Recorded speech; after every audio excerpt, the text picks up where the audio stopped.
같이 보십니다. 신약 성경 디모데 전서 6장입니다.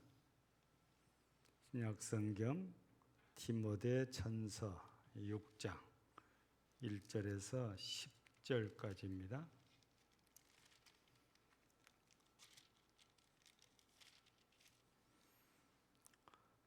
디모데 전서 6장 1절에서 10절까지입니다. 무릇 멍에 아래에 있는 종들은 자기 상전들을 범사에 마땅히 공경할 자로 알지니 이는 하나님이 이름과 교훈으로 비방을 받지 않게 하려 함이라.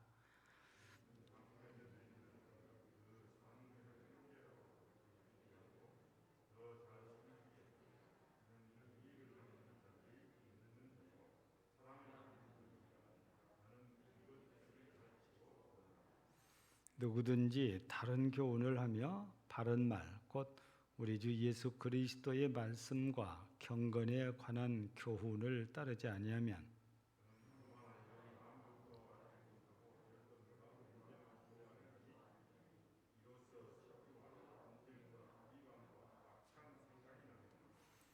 마음이 부패해지고 진리를 잃어버려 경건을 이익의 방도로 생각하는 자들의 다툼이 일어나느니라.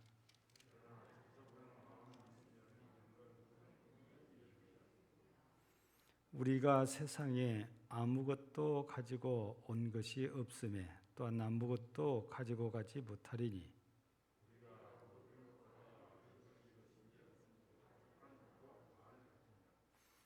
부하려 하는 자들은 시험과 올무와 여러 가지 어리석고 해로운 욕심에 떨어지나니 곧 사람으로 파멸과 멸망에 빠지게 하는 것이라.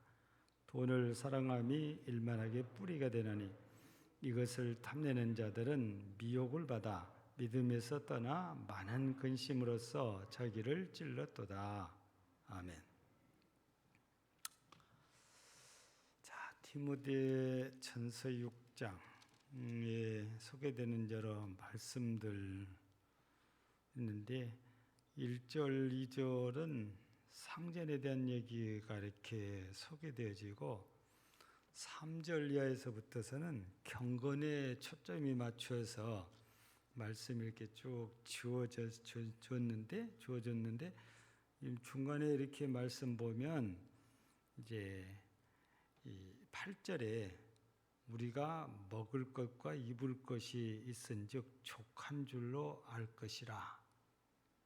여기서 이제 오늘 제목에 만족, 자족이라는 단어를 썼는데 족한 줄로 알 것이라. 이 말씀에 따라서 우리가 자족에 대한 말씀, 자족이란 말은 자기 만족이란 말의 줄임말이거든요.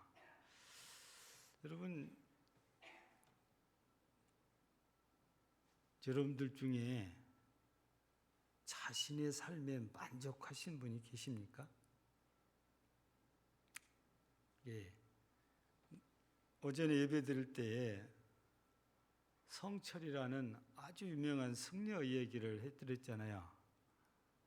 그분이 자기 딸 얘기하기 전까지, 그리고 이런 말을 하기 전까지는 불가에서 최고의 승려로 추앙을 받았습니다.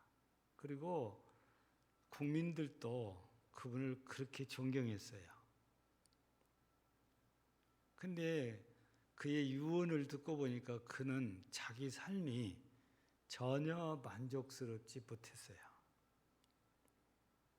예. 자기 삶에 만족하고 산 사람들은 과연 얼마나 될까? 별로 많지 않을 수도 있겠다. 그런 생각을 우리가 지울 수 없지요. 그런 분들도 자기 만족을 못하고 살았는데, 예.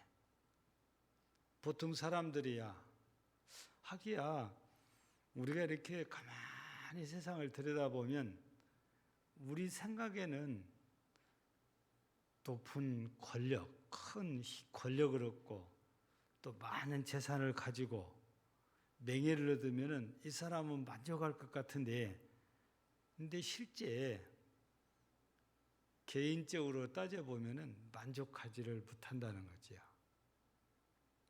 도리어 남들이 볼 때에 가진 것이 없어서 참 불행해 보이고 가난해 보이는데 그 사람이 더 만족하고 산단 말이죠.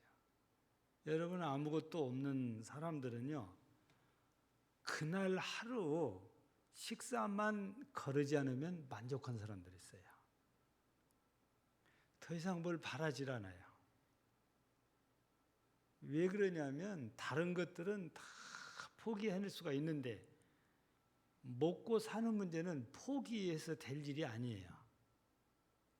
이거는 우리가 근본적으로 태어날 때부터 먹어야 된다는 이 욕구, 기본적인 욕구라 이것은 내가 포기해야 되지 그래서 안 먹으면 되는 것이 아니고 안 먹으면 생명과 직결되기 때문에 이거는 그냥 포기할 일이 아닌 거지요. 다른 건 다 포기해 버렸어요. 먹는 것은 포기를 할 수가 없어요. 그래서 그 사람들은 하루 3끼만 먹으면 그것으로서 만족한 사람들이 있기는 해요.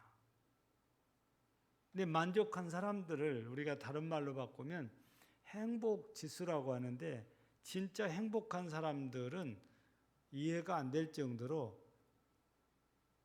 우리 생각을 초월하거든요. 행복한 사람들은 앞서 말씀드린 대로 돈이 많아서 넓은 집에서 살고 좋은 자동차를 타고 쓰고 싶은 돈을 자유롭게 쓰는 사람들이 행복하다 이렇게 생각하기가 쉬운데 근데 실제 그렇지 않더라고 말입니다. 별로 내놓을 것도 없는데도 행복 지수를 이렇게 조사해 보면 나는 행복합니다라는 답을 한 사람들은 신기하게도 가난한 사람, 못 산 사람, 없는 사람. 그래서 여러분들도 잘 아시는 대로 전 세계에서 가장 행복 지수가 높은 나라가 산 속에서 살고 있는 부탄이라는 나라 국민들이라고 하죠. 그 사람들의 GNP라고 그러잖아요. 국민소득, 1인당 국민소득이 우리나라에 비하면 10분의 1도 안 됩니다. 우리는 현재 3만 불 얘기를 이렇게 하고 있잖아요. 그 사람들은 1인당 GNP가 3,000불도 안 돼요. 그 얼마나 어렵겠어요, 경제가요. 근데도 현 삶에 너무 만족스러워요. 돈이 많다고 해서 만족한 게 아니에요. 우리나라의 경우를 보면 이렇게 과거 40년 전, 50년 전에 비하면 어마어마하게 잘 사는 나라가 되었어요. 풍요한 나라가 되었고 전 세계에서 내노란 나라가 되었지요. 어디 가도 무시당하지 않을 만큼의 경제력과 국력을 가진 나라가 이제 대한민국인데요. 불평불만으로 따지면 전 세계에서 둘째가라면 서운할 정도로 불만이 많은 나라 백성이 대한민국입니다. 끊임없이 단체 행동이 이어지잖아요. 회사 가면 노조, 요즘은 공무원들도 노조를 만들어 가지고 공무원 노조도 이렇게 활동을 하잖아요. 뭐든지 소비자인 당사자의 입장보다는 사업자 위주의 모든 것들이 다 진행되고 있지 않냐 이런 느낌을 지울 수가 없지요. 가격 결정하는데 소비자는 전혀 관여하지 못합니다. 사업자와 정부하고만 관계를 합니다. 여러분, 보험료가 또 오른다는 소문이 있었어요. 보험 체계가 달라진다고. 그래서 우리 웬만하면 운전자들은 다 갖고 있는 그 운전자 보험 있잖아요. 이게 체계가 9월 들어서 바뀐다는 소식을 내가 들었었거든요. 이제 체계가 획기적으로 바뀌어서 보상이 달라진다고 그래요. 사실인지 아마 그 보험 플랜을 하는 이제 보험사들은 잘 알겠지요. 근데 이런 것들을 바꾸고 변경할 때 소비자인 우리한테는 단 한 번도 물어보지도 않고 우리 의사는 소용이 없어요. 보험사라는 회사와 회사가 필요로 해서 하면 정부에다가 제출하면 정부에서는 그냥 특별한 일이 있나 승인하면 그걸로 결정이 되어버립니다. 물건도 그렇고 보험료도 마찬가지인 거지요. 여러분, 우리가 보통 건강보험료라고 그러잖아요. 우리한테 물어보고 보험료 올린가요? 아니에요. 무조건 올립니다. 국민연금 우리한테 물어보지 않아요. 무조건 자기들 마음대로 다 올립니다. 그러니까 소비자는 이 가격 결정하는데 별로 역할을 하지도 못하고 할 수도 없고 그런 상태예요. 예. 그래서 그러는지 불평불만이 어느 나라보다도 높은 나라가 우리나라, 우리 민족이거든요. 여러분, 예를 들면 제가 집을 진다고 합시다. 그러면 내가 원하는 사람을 데려다가 집을 질 수 있어야 되잖아요. 그런데 내가 원하는 사람이 순천 사람이 아니에요. 서울 사람이에요. 그러면 순천에 있는 건축업자들이 가만히 있질 않아요. 이해도 합니다. 시로 따지면은 지역 경제를 살리기 위해서 지역업자를 써야 돼요.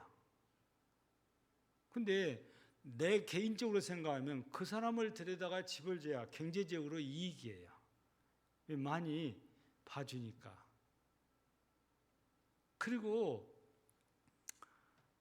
제 친구 집을 한번 가봤더니 리모델링을 해놨는데 순천에서는 생각도 못해요. 그거를. 내가 그런 집을 본 적이 없으니까. 공간 활용을 얼마나 잘 해놨는지 몰라요. 예. 머리 쓰고 돌아가는 것이 순천 사람들하고는 서울 사람이 틀리더라고요. 평소에는 넓은 공간이에요. 손님이 오면 순식간에 침실로 바뀝니다. 그분들이 해놓으니까 이거 좋네 그러지만 지금까지 순천에서는 그렇게 리모델링을 해준 집이 없다고 말해요. 업자들이. 그럼 이런 걸 보면은 서울 사람 데려다가 일을 시켜야 되겠다는 생각이 저절로 들어요. 똑같은 돈을 들이고도 만족할 정도로 리모델링을 해놨어요. 내가 안 사는 사람이 가도 잘 좋게 해놨다는 걸 보이는데 본인한테 물어보니까 너무 만족하대요. 예. 그 우리가 세상 살면서 만족이란 말, 자기 만족, 특별 이런 말을 우리가 쉽게 쓰기가 어려운 상황이거든요. 예. 오늘은 이 자족, 자기 만족에 대해서 우리가 잠깐 말씀을 이렇게 나누려고 하는데 어떤 분들은 이런 것도 자기 만족이라고 오해를 해요. 포기. 뭔 일을 하다가 이거 내 능력이 안 되니까 그냥 이 선에서 그냥 적당히 마무리해보고 나 이 정도로 만족해. 그거지. 포기하고 만족은 달라요. 포기는 하다가 능력이 안 되니까 그만두는 거거든요. 자기 만족이란 다른 말로 바꾸면 자기를 완전하게 컨트롤해서 이기는 것, 자기를 이기는 것.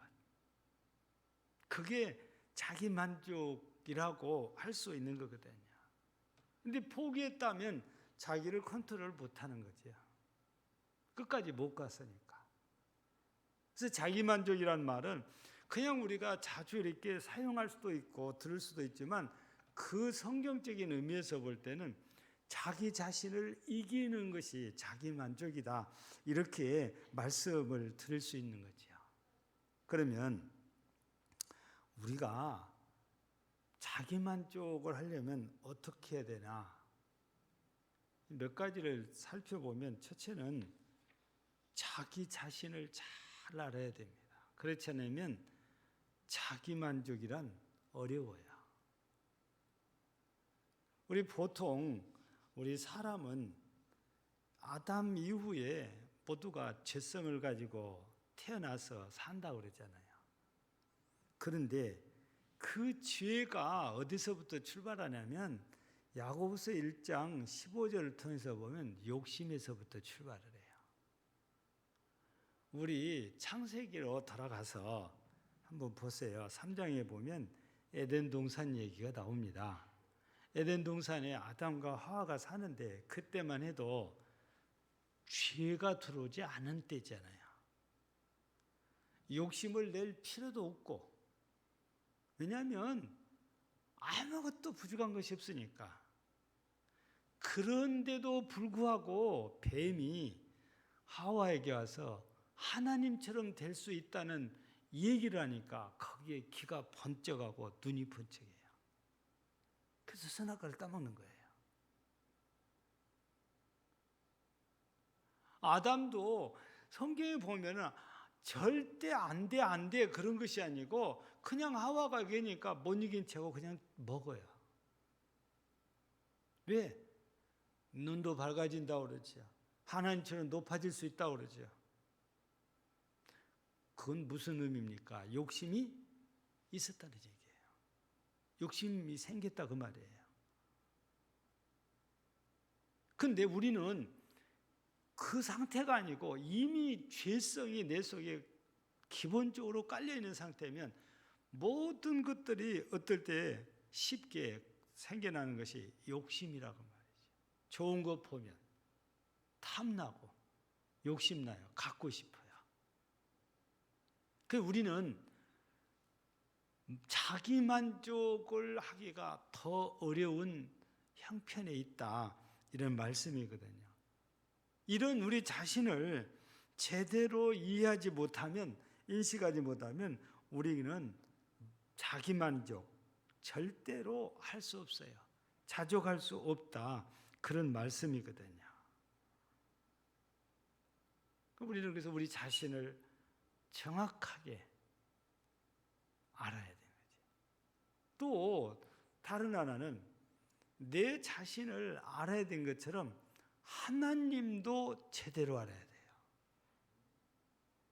내 자신의 존재를 제대로 알아야 되는 만큼 하나님도 우리가 제대로 알아야 되는데, 하나님이 누군지, 하나님이 어떤 분인지 그 하나님을 제대로 알지 않으면 우리 스스로 자족하지 못한다, 그 말입니다.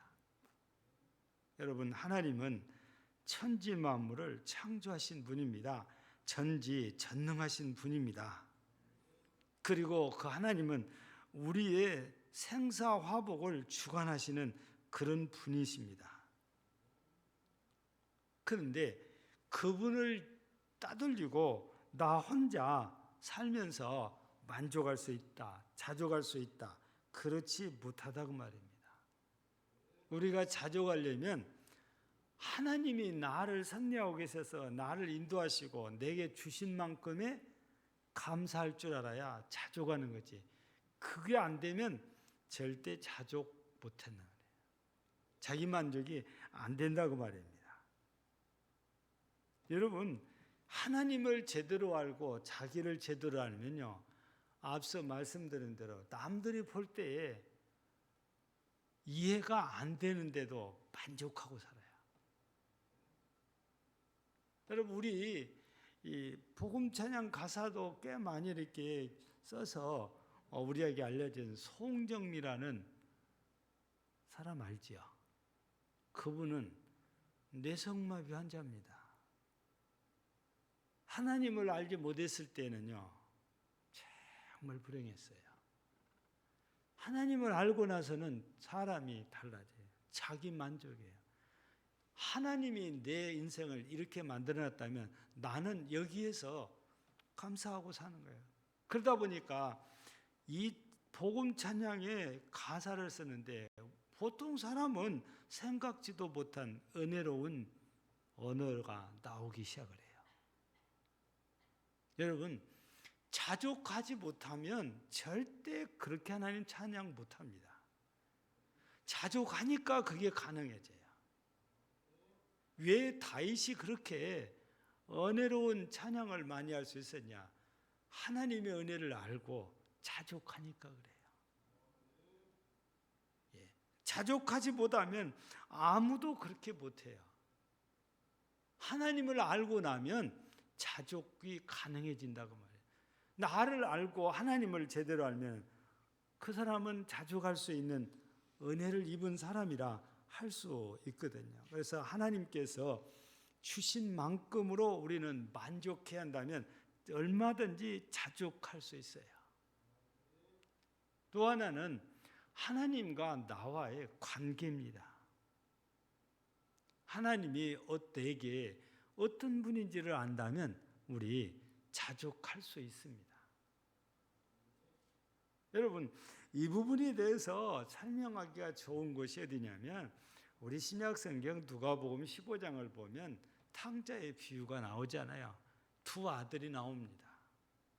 근데 잘 아시는 대로 작은 아들이 어느 날 아버지에게 내 분깃을 주소서 그래요. 그래서 줍니다. 그런데 본래 그 누구 거였죠? 아버지 거잖아요.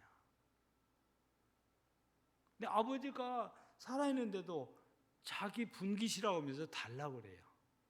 그래서 줘요. 우리 여기서 하나 뭘 발견합니까? 아버지 것이 누구 거라는 거예요? 내 거다고 말이에요. 큰아들도 보세요. 삐쳐있는 큰아들에게 아버지가 뭐라고 합니까? 내 것이 다 내 것이 아니냐 그래요. 아버지 것이 내 것이다는 거예요. 여러분, 그러면 우리가 하나님과 우리와의 관계를 또 바꿔서 생각해 보세요. 하나님 것이 내 것이다고 말해요. 하나님은 아예 하나님의 나라를 우리에게 기업으로 다 주신다고 약속을 하세요. 그러니 이 진리를 깨닫는 사람은 지금 내가 이 땅에 살고 있는 동안 남들이 볼 때에 부족하고 가난하고 병들고 그래서도 아니 하나님께서 내게 약속해 주시는 것이 이게 믿어진다면 현재 일로 불평하지 않아요. 감사할 수 있는 거죠. 이 중에는 뭐 그런 분이 안 계시니까 참 아쉽죠. 우리 뭐 잘하는 S기업의 이제 회장님이 돌아가시고 아들 부회장이 저렇게 이제 있는데 여러분 우리가 이 하나의 예입니다. 예. 예를 들어서 우리가 생각하면 아버지가 자기 아버지가 자기한테 유산으로 S그룹의 주식 자기 소유의 50%를 내게 주마 약속을 해놨어요. 우리는 지금 뭐 주식 50%인데 실제 그 S그룹의 주식 전체를 다 회장이 갖고 있었던 건 아니지만 본인이 가지고 있는 것의 50%면요 몇 조입니다. 돈으로 따지면. 근데 지금 아버지가 그거 자기한테 주겠다고 약속을 해놨어요. 아예 유언장이 작성이 다 돼 있어요. 그런데 지금 자신이 뭐 말단 사원이니 월급이 얼마 안 되느니 이런 것들 가지고 불평하고 불만할 필요가 있을까요? 그럴 필요가 없어요. 아니 내 아버지가 나한테 지금 주겠다고 약속해 놓은 것이 그 돈이 얼마인데요. 여러분 이거를 제대로 알면 현실 때문에 원망하고 불평하고 불만 표할 필요가 없어요. 그냥 지금 현실로 만족해요. 내 아버지가 나한테 준다고 그랬으니까 이걸 생각하면은 그냥 마음이 그냥 넓어져요. 풍요로워져요. 하나님과 나와의 관계에서 하나님께서 하나님의 나라를 나한테 기업으로 주시고 내가 너를 내 나라에 데리고 와서 너를 영원토록 살리시겠다. 약속이 되어져 있잖아요. 우리 요한복음 14장 보면 예수님께서 이 약속을 실천하기 위해서 미리 가가지고 처소를 또 준비해 주신다고 그러잖아요. 여러분 이런 약속을 받은 우리가 땅에서 조금 뭐가 안 됐다고, 돈이 좀 적다고, 내 몸이 좀 불편하다고 불평하고 원망하고 그런 게 아니라고 말이에요. 그래서 하나님과 나와의 관계를 제대로 이해하고 알고 있다면 우리가 자족할 수 있어요. 근데 그게 안 믿어지면 자족을 못하는 거예요. 그러면 우리가 이렇게 왜 자족해야 된다 이런 얘기를 합니까? 오늘 두 번째 여기 지금 6장에서 첫 번째는 상전에 대한 얘기고 두 번째는 경건에 대한 얘기라고 그랬잖아요. 여러분, 이 경건에 대한 얘기를 여기서 이게 자족한 얘기가 연결되면 우리가 자족하는 삶을 살지 못하면 경건 생활에 엄청난 어려움이 생겨요. 예. 내가 당장 먹고 살 거리도 없는데 기도한다고 엎드리고 예배드린다고 와서 앉아 있는 것이 잘 안 된다고 말이에요. 현실적으로. 근데 자족하는 마음이 생기면 너무 예배드리는 것이 기쁘고 즐겁고 행복해요. 자족하지 못하면 나가서 일해야 되는데 나 오늘 일해야 품삯을 받아야 나 먹고 사는데 이런 생각 때문에요. 여기 앉아서 평안하게 예배를 못 드려요. 그래서 자족하지 못하면 경건 생활이 잘 안 돼요. 그래서 오늘 경건 이야기하면서 여기 자족 얘기를 지금 여기서 하는 거예요. 예. 육신적인 만족이 있다고 해서 모두가 경건 생활을 잘하는 건 아니지만 하나님과의 나와의 관계에서 이런 관계에서 우리가 자족감을 얻는다면 우리는 예배 시간이 기쁘고 즐겁고 행복하거든요. 근데 이게 안 되면 육신적인 그런 일만 생각하다 보니까 예배가 그냥 지루하고 딱딱하고 빨리 끝나기를 바라고 왜?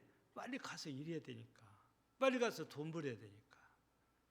근데 하나님과의 약속을 우리가 확신을 가지면은 이 땅에서 내가 좀 어려워도 하나님 앞에만 갔다 오면요. 감당할 수 없을 만큼의 엄청난 나에게 대한 약속이 있으니까 충분히 하나님께 예배하는 일이 기쁘고 즐겁고 행복한 거예요. 그래서 자족을 하면 그래서 경건 생활에 엄청난 유익이 되지만 자족함이 없으면 경건 생활에 해가 되는 거지. 방해가 된다고 말이지. 왜냐하면 우리 속에 항상 도사리고 있는 게 이 욕심, 이 탐욕 때문에 그래요. 그래서 오늘 시간에 여러분 우리가 자족하는 사람이 돼요. 자족하지 못하면 광야의 이스라엘 백성처럼 불평과 원망 끝이지 않거든요. 미국에서 있었던 일이라고 그래요. 어떤 젊은 청춘 남녀가 너무너무 아끼고 사랑해서 결혼을 하기로 약혼까지 했어요. 연말 성탄절이 돼서 남자가 내 아내 될 사람이니까 기억에 남을 선물을 내가 해줘야 되지. 그래가지고 선물을 5가지를 준비를 했어요. 예쁘게 상자에다 넣어서 포장해가지고 5개나 되니까 하나를 안고 아가씨 집에 방문해서 선물을 전달합니다. 첫 번째 선물을 주면서 뜯어보라고 그랬더니 뜯어보니까 그 속에서 파란 아주 상큼한 쇠타가 나왔어요. 근데 아가씨가 그걸 보더니 신통치가 않아요. 그러니까 남자친구가 하는 말이 아니 지난번에 너무너무 입고 싶다고 그래서 내가 이 선물을 준비했다 그러니까 아니 나는 벌써 내년에 유행할 자주색이 더 좋아. 왜 이런 걸 사왔냐고. 그래서 그냥 별로 신통하게 그냥 상자에다 도로 그냥 쳐박아 본 거예요.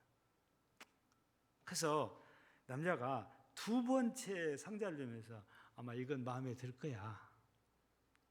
왜냐하면 천연 악어 가죽으로 만든 백을 고가를 주고 사서 선물을 준비했으니까. 근데 이거 악어 가죽으로 된 이 고가의 선물을 받고도 이 아가씨가 신통치 않아요. 아이고, 보는 눈이 이거밖에 안 되냐? 내 수준이 이거밖에 안 되냐? 악어 가죽도 그냥 상자에다 던져버린 거예요. 그래서 세 번째, 네 번째, 다섯 번째 이렇게 했는데, 세 번째는 이쁜 구두를 사줬고, 네 번째는 반지를 사주고, 다섯 번째는 목걸이를 줬어요. 근데 하나도 고맙단 말이었고 신통치 않아요. 그러니까 이 남자가 뭐라고 하냐면, 아니 바꿔야 되겠다고. 그러니까 이 아가씨가 선물 자기 마음에 든 걸로 바꿔준다는 줄 알고, 그래, 얼른 가, 빨리 백화점으로 가. 그러니까 이 남자가, 아니야, 선물은 그대로 너 가지고 내 약혼녀를 바꾸겠다. 결혼 대상자를 바꾸겠다. 이렇게 만족할 줄 모르고 불평이 심한 사람은 난 살 수 없다. 하나님 앞에서 우리도요, 불평 불만하면 광야 이스라엘처럼 가나안 땅에 못 들어가죠. 우리는 그래서 만족하고 살아야 돼요. 지금 하나님이 내게 주신 것으로 만족하고 사는 것이 우리가 천국 들어가는 지름길 중에 하나입니다. 사랑하는 우리 성도 여러분, 실제적으로 어려울 수도 있고 힘이 들 수도 있습니다. 현실이. 그럼에도 불구하고 우리는 약속을 받고 살아요. 하나님의 나라를. 그게 우리의 약속이에요. 보장을 받고 있어요. 그래서 우리는 그 하나님의 나라가 가보지 않았지만 하나님께서 성경을 통해서 소개해 준 걸 보면은 이 땅에서는 상상도 할 수 없는 그런 나라. 앞으로 내가 들어가서 살 나라가 그래요. 이 땅에서는 내가 일하지 않으면 아무것도 먹고 살 수가 없는데, 그곳에서는 하나님께 예배하고 찬양만 드리면 먹을 걱정, 입을 걱정, 내 살 집 걱정 아무것도 할 필요가 없는 거예요. 얼마나 좋아요. 하나님이 내게 주신 약속이에요. 그래서 우리는 이 현실보다 하나님께서 내게 주신 이 약속을, 나와의 관계가, 하나님이 내 아버지니까 내 아버지가 나한테 주신 약속을 믿고 현실보다도 그 약속을 바라보면서 자족하는 삶 꼭 되시기를 바랍니다. 이 자족하는 삶이 되어야 내가 그리스도인답게 경건하게 사라질 수 있다는 거지요. 우리 모두가 경건은 이 땅에서도 유익하다고 그랬으니까 얼마나 감사해요. 자족함으로 경건 생활에 잘 적응하고 또 승리해서 우리 하나님 앞에서 진짜 약속을 누리는 복된 성도들이 되어지기를 주의 이름으로 축복합니다. 하나님 감사합니다. 우리 모두 현실보다 하나님께서 주신 약속을 믿고 자족하고 살다가 하나님 나라에서 실제로 그 약속을 누리며 하나님께 감사하고 하나님께 영광 돌리는 복된 삶이 되게 하옵소서. 예수님 이름으로 기도하옵나이다. 아멘.